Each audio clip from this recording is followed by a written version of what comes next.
I never planned to fall for my best friend's mom. If that stray cat had not gotten stuck in her basement, I never would have heard her ask me, in a quiet, shaking voice, "You came just for me?" My name is Daniel. I am 24, and I live in a small apartment just outside Portland, Oregon. The place is nothing special. Creaky floors, a humming fridge that is way too loud, a window that looks out over a cracked parking lot. I work as a freelance coder, building websites for small businesses. It is not glamorous, but it pays the bills and lets me work in sweatpants with coffee beside my laptop. Most days it is just me, my screen, and the quiet. I used to think that was enough. After my last girlfriend left a year ago, she said I was too comfortable with being alone. I did not argue. I started going out even less. Weekends turned into pizza, beer, and video games. I have friends, but most of them are busy with work, partners, lives that seem louder than mine. Except for Liam. Liam has been my best friend since college. He is the kind of guy who can walk into a room and leave with 3 new friends. He once showed up at my place at 2 in the morning just to help me move a couch I bought off a stranger online. We do not see each other as much now. He works long hours in the city. But we still text, send each other dumb memes, talk trash about games we never finish. That evening I was on my couch, finishing the last cold slice of a pizza that had been sitting in the box all day. The sun was low, filling the room with that soft orange light you only get in October. My phone buzzed on the coffee table. Unknown number. I almost ignored it. I picked up. "Hello," I said, wiping my fingers on a napkin. "Daniel, it is Harper, Liam's mom." Her voice was warm but tight, like she was trying not to show she was worried. I sat up a little straighter. I had not talked to Miss Harper in a long time. Back in college, I used to crash at their house after late-night study sessions. She would leave out lasagna and call me home without thinking about it. "Hey, Miss Harper," I said. "Everything okay?" Quote. She let out a short breath that sounded close to a laugh. "Not exactly," she said. "There is something in the basement. I am pretty sure it is a stray cat. It has been meowing for hours. Liam told me you are good with animals. He mentioned you saved a kitten once when you were younger." I had forgotten I told Liam that. I did save a kitten once when I was a kid, stuck in a fence behind our house. It had taken an hour and a lot of scratches. Yeah," I said. "You sure it is a cat and not a raccoon or something?" "It sounds like a cat," she said. Her voice got softer. "It sounds scared. I called animal control, but they will not come until tomorrow. I do not want to leave it like that." Something in the way she said scared hit me in the chest. I looked at my half-open laptop, the empty pizza box, the quiet room. Then I thought of Liam, of how many times he had helped me without thinking twice. "Okay," I said. "I will come by. Give me 20 minutes. "Thank you, Daniel. Really." I could hear the relief in her voice. I hung up and pulled myself off the couch. I found my old flashlight, a pair of work gloves, and an old cardboard pet carrier I kept from a shelter visit months ago. I tossed everything into the backseat of my car and headed out. The drive to Harper's house was familiar. Neat lawns, tall trees, porch lights glowing in the early dark. I had been there 100 times with Liam, but this was the first time I pulled into the driveway, knowing he was not home. Before I could knock, the front door opened. Harper stood there in the warm light of the hallway. She wore a loose gray hoodie and jeans. Her dark hair was pulled up into a messy bun, a streak of flour on her cheek, like she had been baking and forgot to check a mirror. Her eyes were brown and tired, but when they met mine, they softened. "Daniel," she said, "you are a lifesaver. Come in, it is this way." She stepped back, and I followed her through the house to the basement door. The faint sound of a meow came from below, sharp and broken, like a small alarm. The basement smelled like damp concrete and old cardboard. A single bulb hung from the ceiling at the bottom of the stairs. It cast a weak yellow light that did not reach the corners. I clicked on my flashlight and followed her down. The wood creaked under our feet. The meowing got louder. It was not just noise, it sounded like panic. "Over there," Harper said, pointing toward a stack of boxes and an old metal toolbox against the far wall. She picked up a folded towel from a laundry basket and handed it to me. "In case you need to wrap it," she said. I crouched down and swept the flashlight beam along the floor. Two tiny eyes flashed back at me from the shadows. A gray cat, small and thin, crouched between the toolbox and the wall, tangled in a mess of orange extension cords. Its fur was matted, its body pressed flat, one hind leg caught under a loop of cord. Every time it tried to move, it jerked its leg and let out a sharp, painful meow. "Hey, buddy," I said, keeping my voice low, "we will get you out." The cat hissed, ears pinned back, but it did not lunge. It did not have room. Harper knelt beside me, close enough that I could feel the heat from her shoulder. She held her flashlight steady, her other hand clutching the towel. "Be careful," she said. Her voice was calm, but I could hear the strain under it. "It is okay," I said, mostly to her. "It just takes patience." It took longer than I thought. I had to slide the toolbox out a few inches, slow so I would not crush any paws, then work my fingers under the cord. The cat swiped at my glove, claws catching the leather. I did not pull back. I talked to it the whole time, nonsense words in a soft tone, the way you talk to a scared kid. I could feel Harper watching me, her breath catching every time the cat cried. Finally, I loosened the cord enough to slip it over the cat's leg. The second it was free, it tried to bolt. I was ready. I dropped the towel over it, wrapping it quick but gentle. It squirmed in my arms, heart racing under my hands, then went still. "Gotcha," I whispered. "Did you get it?" Harper asked, leaning in. I turned, holding the bundle close. In the dim light, her face looked softer, younger, her eyes wide with relief. "Yeah," I said. "We are good." We went back upstairs, her walking ahead and opening doors, me cradling the cat like something fragile. At the back door, I set the carrier down and eased the towel off. The cat shot out in a gray blur, limping but moving fast, disappearing under the fence into the dark. For a moment, we just stood there, side by side, staring at the empty spot where it had been. The night air was cool, smelling like wet grass and chimney smoke.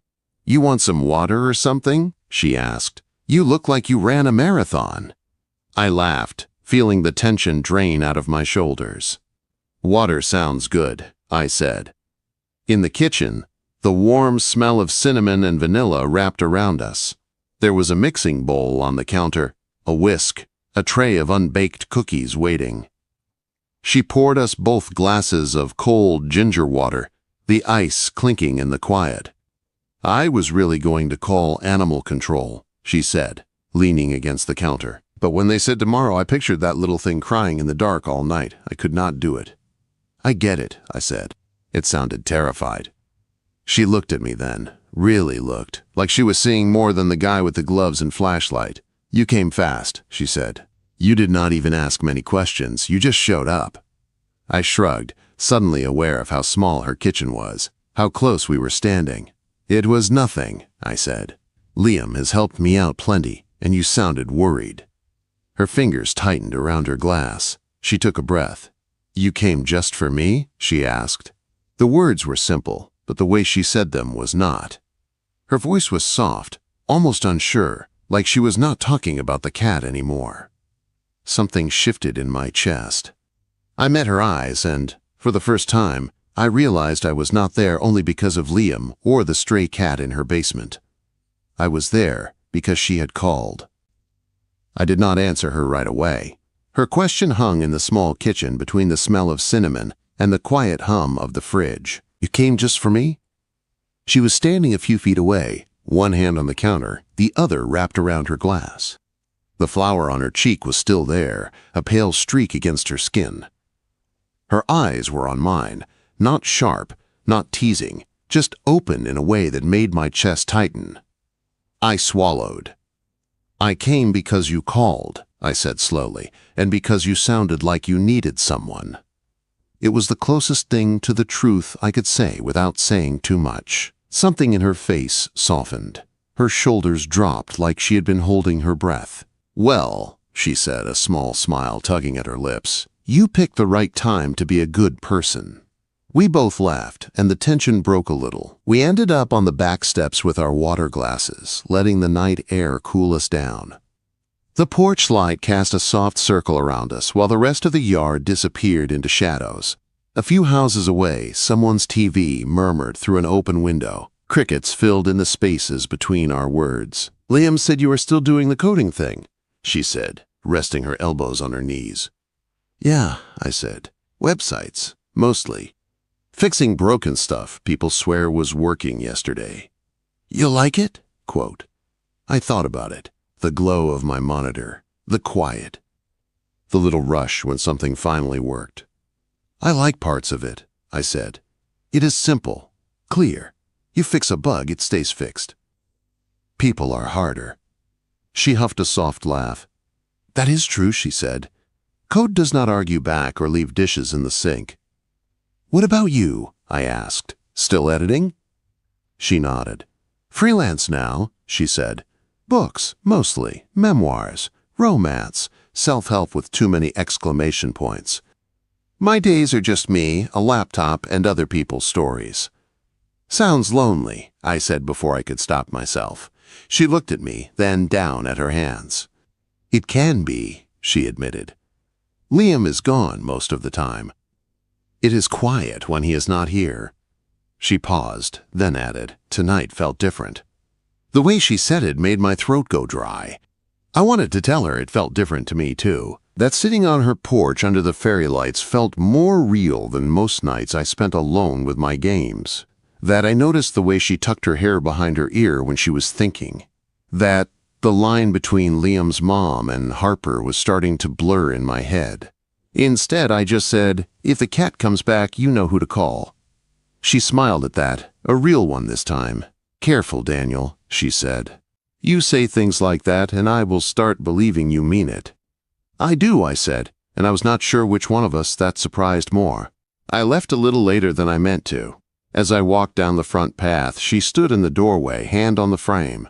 "Good night," she called, and "Thank you for tonight, for showing up." "Any time, Miss Harper," I said. Her mouth twisted like she wanted to correct me, like she almost said something else. Then she just nodded and closed the door. The drive home was quiet, so was my apartment. But the quiet felt different now, less like a shield and more like an echo. I could not stop thinking about the way her voice had dipped on that one question. "You came just for me?" A few days passed. I went back to my routines. Wake up, coffee, code, eat, stare at the ceiling, repeat. But I kept seeing little flashes of that night. The gray blur of the cat. The way her hand trembled when she held the towel. The flower on her cheek. The way she said my name like it mattered. On Friday, I texted Liam to see if he wanted to hang out. "Can't," he wrote back. "Late shift. Mom's probably home, though. Say hi if you're around." I stared at the screen for a full minute. I could have gone to a bar alone. I could have ordered another pizza.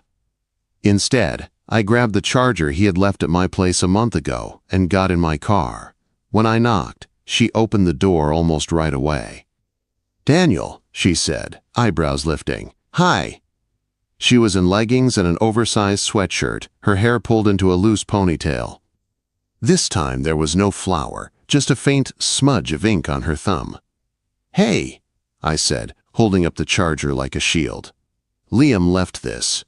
Thought I'd drop it off." Quote, "He is not here," she said, "but I am making way too much spaghetti."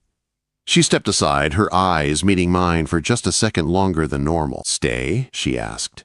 "Help me with the leftovers?" I should have said something polite and left. Instead, I stepped inside and closed the door behind me. The kitchen was warm and bright. A pot of sauce simmered on the stove, the smell of garlic and tomatoes filling the air. She moved around the space like she knew every inch of it, stirring, grabbing plates, tossing salad in a glass bowl. I sat on a stool at the counter and watched. "You cook a lot?" I asked. "Old habit," she said. "Comes from years of feeding a teenage boy who acted like he was storing food for winter." I laughed. "Sounds like Liam," I said. Her eyes softened at his name, but there was a hint of something else there too. A kind of quiet sadness. We sat at the table with 2 plates piled high. The clink of forks and the hum of the fridge were the only sounds for a while. It felt strange and easy at the same time.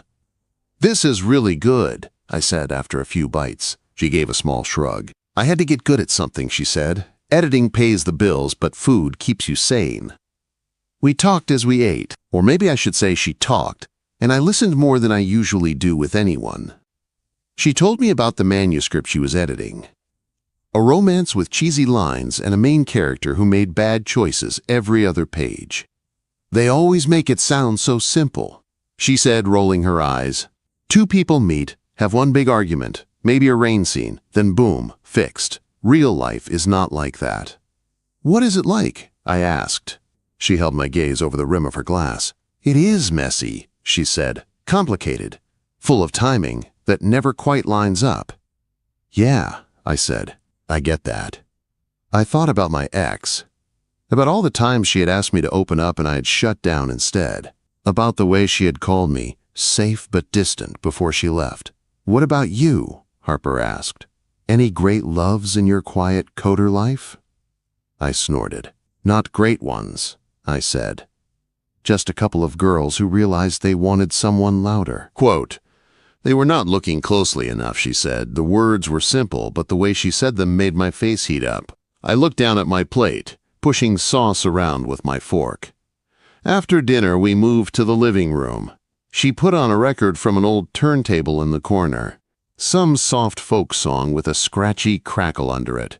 We sat on opposite ends of the couch, a safe space between us, but not as wide as it could have been. She asked about my work. I asked about the years after her divorce. She told me parts of it. The long days, the long nights. The moments she was sure she had ruined something for Liam by not keeping his father around. The way she had taught herself to fix things, to survive. "You seem strong," I said. She shrugged one shoulder. "I am tired of being strong all the time," she said quietly. It was the first time I saw a crack in her armor. It did something to me, something I did not know how to name. By the time I left, the sky outside was dark and the street was empty. She walked me to the door, holding my charger in one hand. "Thank you for staying," she said. "It was nice to cook for someone again." "Thank you for feeding me," I said. "My microwave feelings are hurt, but I will get over it." She laughed, then reached out and brushed a bit of tomato sauce from the edge of my jaw with her thumb. The touch was light, but my whole body felt it. "Messy," she said, smiling. "Told you." Our eyes met. For a second, the world shrunk to the small space between us. Then it passed. She stepped back. I said goodnight. The door closed. After that, I stopped pretending my visits were about Liam. I brought over a broken lamp one afternoon and accidentally left it in her garage. Another time she texted me a picture of a leaky faucet with a frowning emoji. I came over with a toolbox and more confidence than plumbing skill. Water sprayed my shirt. She laughed so hard she had to lean on the counter. Little by little, the space between us kept shrinking. Then, one quiet Tuesday night, my phone lit up again. "The cat is back," her message said, "and I think it is hurt. Can you come?" When her text came, I did not think. I just moved. "The cat is back, and I think it is hurt. Can you come?" I grabbed my keys, the old pet carrier, and my flashlight without even replying. My apartment door slammed behind me, and a minute later I was on the road, the wet streets shining under the streetlights. My heart was beating too fast for a simple cat rescue. I knew that. I also knew it was not just about the cat anymore. When I pulled up to her house, the porch light was already on. The curtains in the kitchen glowed warm against the dark yard. Harper was at the back door, arms folded, her face pale in the porch light. Her hair was down this time, falling in loose waves over her shoulders. She looked smaller than she did during the day, softer, like the night had stripped away some of her armor. "He is over there," she said, pointing toward the corner of the yard as soon as I stepped outside. Her voice was tight, like she had been holding it together for a while. The grass was still damp from an earlier drizzle. The air smelled like wet dirt and pine. I followed the sound before I saw him. A thin, broken meow, low and strained, came from near the fence. My flashlight beam landed on him, the same gray cat from the basement. His fur was wet and clumped. He was curled against the fence, one front leg twisted at a bad angle. When the light hit him, he hissed once, then went quiet. "Hey, buddy," I said, kneeling in the grass. "You again."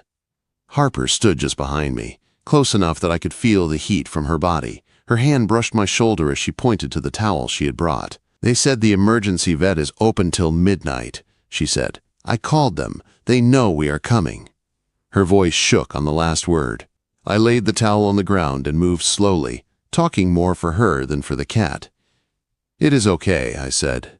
"We did this before. Remember?" The cat tried to pull back, but his leg would not let him. When I slid my hands under him, he let out a sharp cry that cut straight through me. I wrapped him in the towel, holding him steady while he trembled. "Got him," I said, standing with the bundle in my arms. Harper let out a breath that sounded like relief and guilt mixed together. "Poor thing," she whispered. "Why would he come back here?" "Maybe he knows it is safe," I said, glancing at her. For a second, our eyes met. There was something in hers I could not name. Something that made my chest feel tight and warm at the same time. We put the cat in the carrier and got into her car. The old Subaru smelled like coffee and worn leather. She drove, both hands gripping the wheel, the wipers squeaking across the glass. The cat cried a few more times from the back seat, then went quiet. "I am sorry I keep dragging you into this," she said, staring straight ahead. "You probably had plans." "This is better," I said. "I mean it." She turned her head just a little. The passing streetlights painted moving shadows across her face. "You are strange, Daniel," she said softly. "Most people run from other people's problems." "I guess I run toward yours," I said. We did not talk much after that, but the silence was not empty. It felt like something was building between us, like a song waiting for the chorus. At the vet, the waiting room was harsh and bright. A tired-looking receptionist took the carrier and disappeared behind a door. We sat in plastic chairs side by side, our knees almost touching. "Sprained leg, at least," the vet said when she came back out. "Maybe a small fracture. We will splint it and keep him a few days. You did the right thing bringing him in." Harper nodded, but her eyes were on me. On the drive back, she did not turn on the radio. The only sound was the low hum of the engine. "I hate that feeling," she said suddenly. "Hearing someone make that sound and knowing they are scared and in pain and you cannot fix it alone." "I know," I said. "That is why you called." "And you came," she said. It was not a question this time, just a simple fact. When we got back to her house, it was almost midnight. The porch light was still on. The neighborhood was quiet, windows dark, cars at rest. She opened the door and motioned for me to follow. "You are not driving home soaking wet and wired like this," she said. "At least stay for something hot." She warmed milk in a small pot and stirred cocoa powder into it, humming something under her breath. I watched her from the table. The way she moved. The way the light caught the edges of her hair. The small frown she wore when she thought too hard. We took our mugs out to the back steps. The night air was cool, smelling like rain and leaves.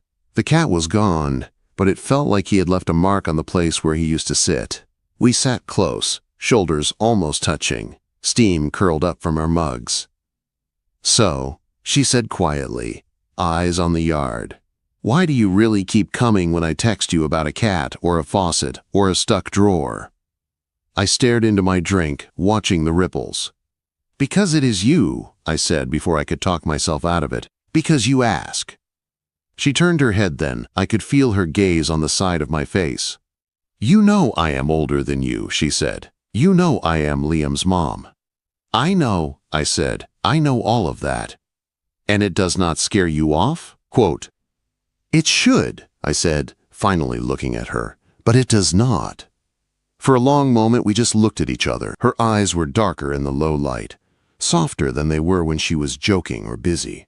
Up close I could see the faint lines at the corners, the ones that said she had laughed a lot and worried even more. "You are too honest," she said, but there was no anger in it, only a kind of tired affection. She shifted then, just a little, and leaned her shoulder against mine. It was a small touch, but my whole body felt it. I did not think anyone would keep showing up like this, she said. Not for me. Not at this point in my life. I set my mug down on the step and let my arm rest against hers. I could feel the warmth of her through the fabric of her sweater. I did not think I would want to, I said. Not like this. Not for anyone. Not again. She let out a breath that sounded like she had been holding it for years. Liam does not know you were here tonight, she said. I know, I said. I will tell him I helped with the cat if it comes up.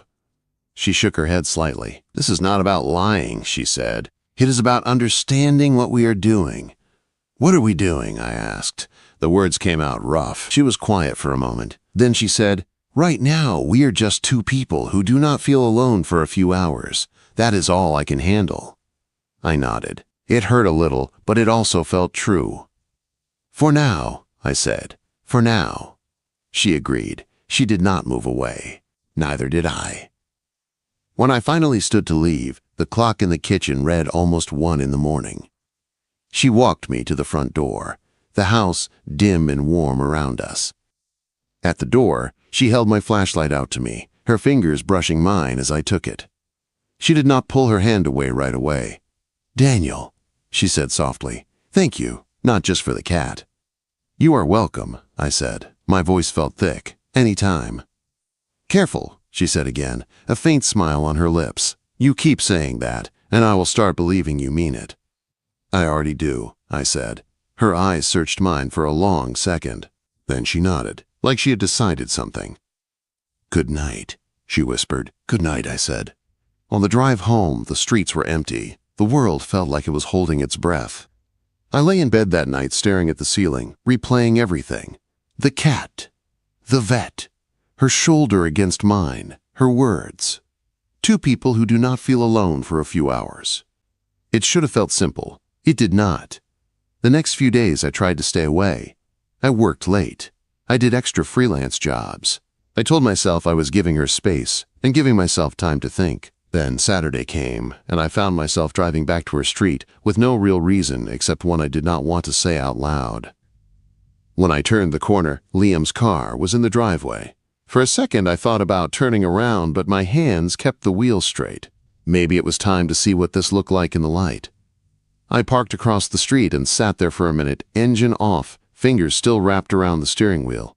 Liam's car in the driveway made everything feel sharper, more real. This was his house, his mom, his life, and I kept showing up. I almost turned the key again to leave. Then I saw the front curtain move. A shadow passed by the window. A second later, the front door opened. Liam stepped out onto the porch, squinting toward the street. Yo, he called. Daniel, that you? Caught.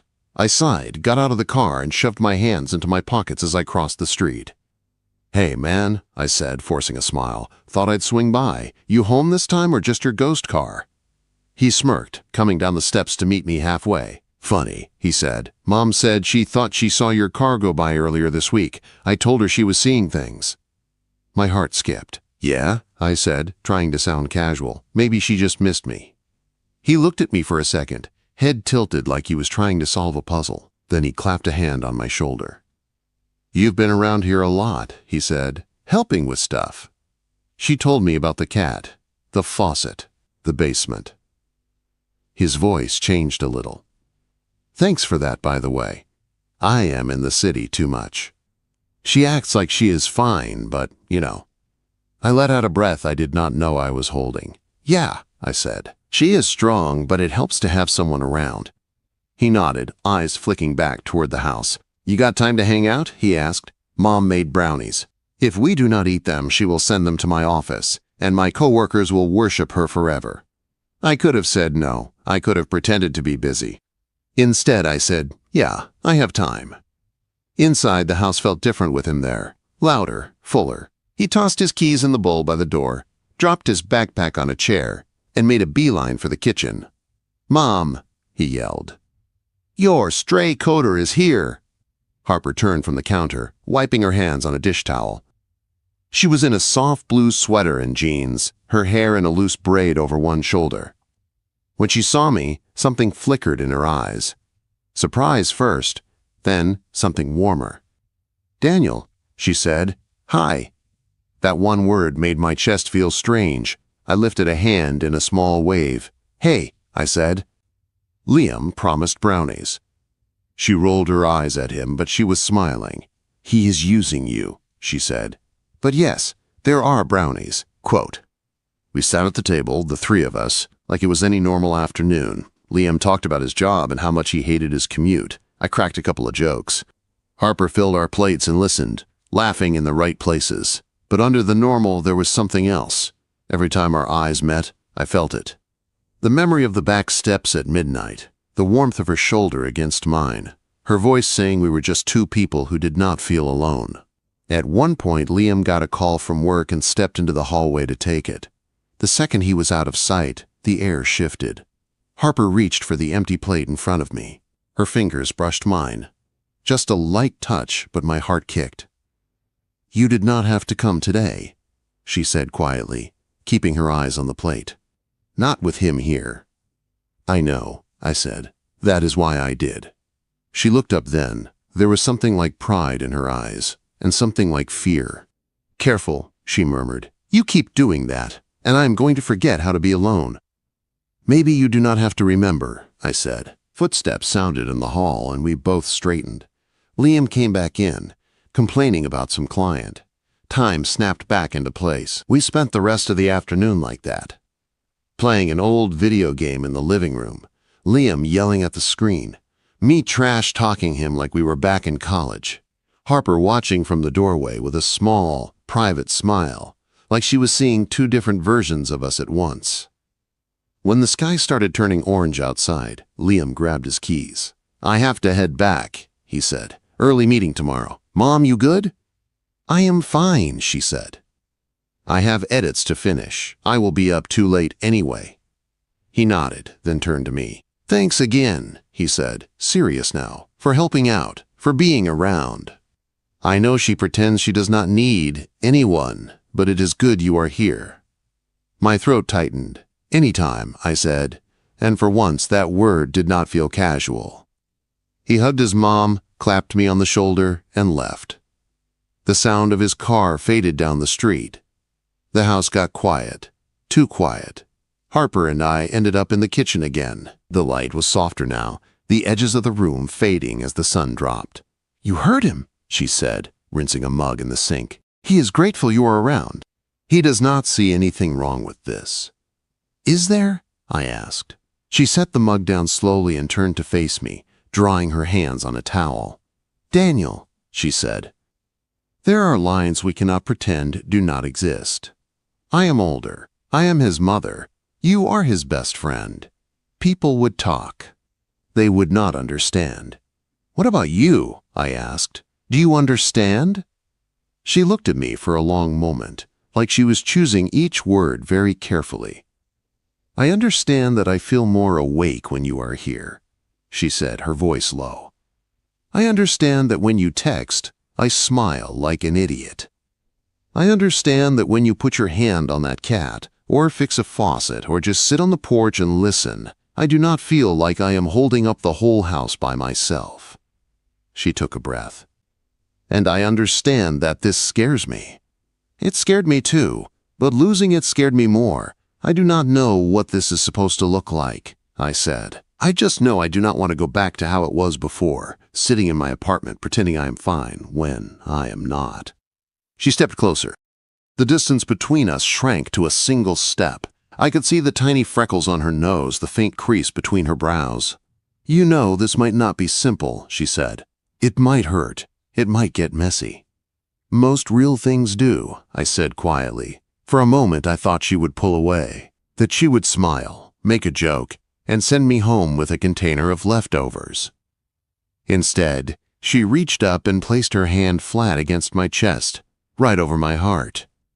The same place she had put it in the kitchen that first night when she asked if I had come just for her. "Feels like it is racing again," she whispered. "Only around you," I said. We stood there like that, not kissing, not doing anything someone could walk in and call wrong. Just her hand on my chest, my hand gently covering her wrist, both of us breathing the same small pocket of air.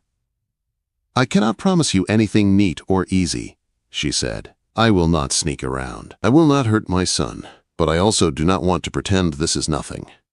Then we do not pretend, I said. We take it slow. We keep it honest. We see where it goes. Her eyes shone, but no tears fell.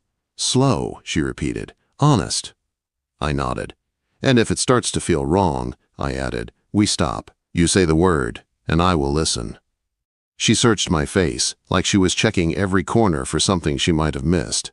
Then, finally, she smiled, soft and real. Okay, she said, for now we let it be what it is. She dropped her hand from my chest but took my fingers in hers instead, just a loose, warm fit. It was such a simple thing, but it felt huge.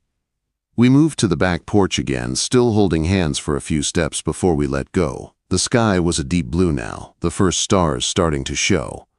We sat under the fairy lights, shoulders almost touching, the same place where it had all begun to shift. You know, she said after a while, watching the yard, if that cat had never gotten stuck in my basement, you would not be here right now. Maybe, I said. Or maybe I would have found another excuse. She turned her head, giving me that half smile I was starting to know too well. And if I had not called you, she said, I would still be downstairs listening to it cry, trying to pretend I was not just as stuck. The night wrapped around us. Crickets sang. Somewhere far away, a dog barked. In that small circle of light, everything felt strangely clear. I thought back to the first night, to her standing in the kitchen with flour on her cheek, asking that small, loaded question. You came just for me? I looked at her now, at the woman beside me, at the way her fingers rested close to mine on the step, close enough